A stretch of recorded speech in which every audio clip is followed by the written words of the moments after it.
is not following Islam. Are you kidding?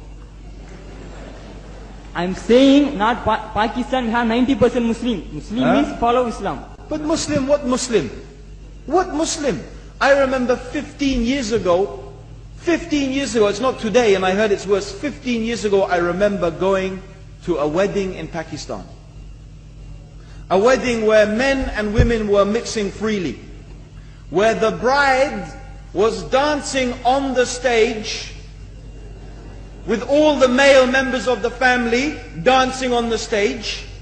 I'm sure somewhere around, we probably hidden in a corner then, but I hear now it's open, drinking alcohol. What Muslim are we talking about? This was 15 years ago. Now I hear it's even worse. Oh yes, they're Islam.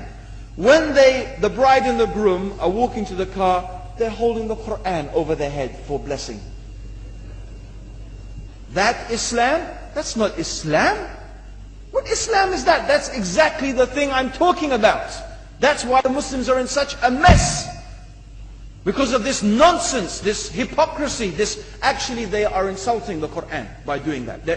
Amongst all of this haram, they think that the Quran, holding it over their head, is going to bless them because they're holding it. What is that?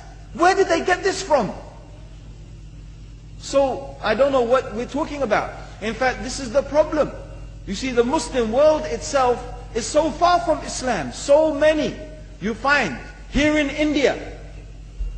I know it's not a Muslim country, but there are lots of Muslims here.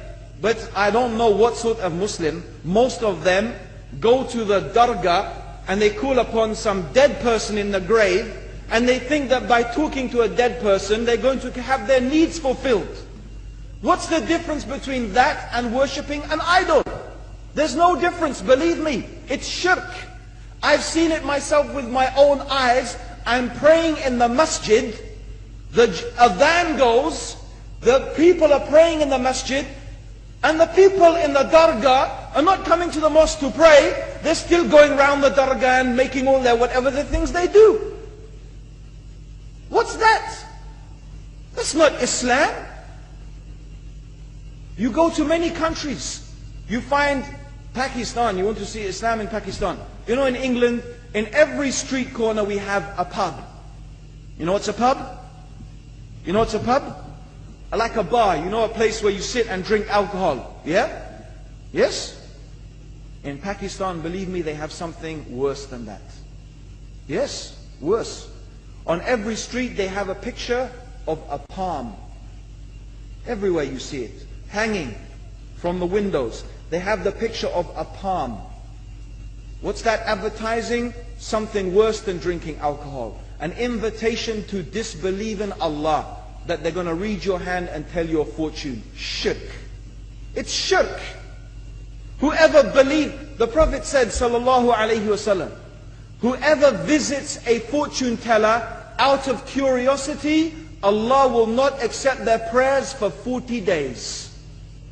Whoever believes in the fortune teller has disbelieved in Allah and His Messenger. That includes, by the way, horoscopes. Yet and you see in Pakistan a picture everywhere of a hand. Worse than a pub. Worse than a pub. It is better to drink alcohol than make shirk with Allah. Yes. So this is the Muslim countries. You will not find one except they are not doing magic and shirk and kufr, or except maybe one or two you will find. So this is the state of the Muslims. So no wonder we're in the confusion and the chaos. So these are not good examples. And this is really, in fact, the very reason that I'm saying why we are in such a big mess.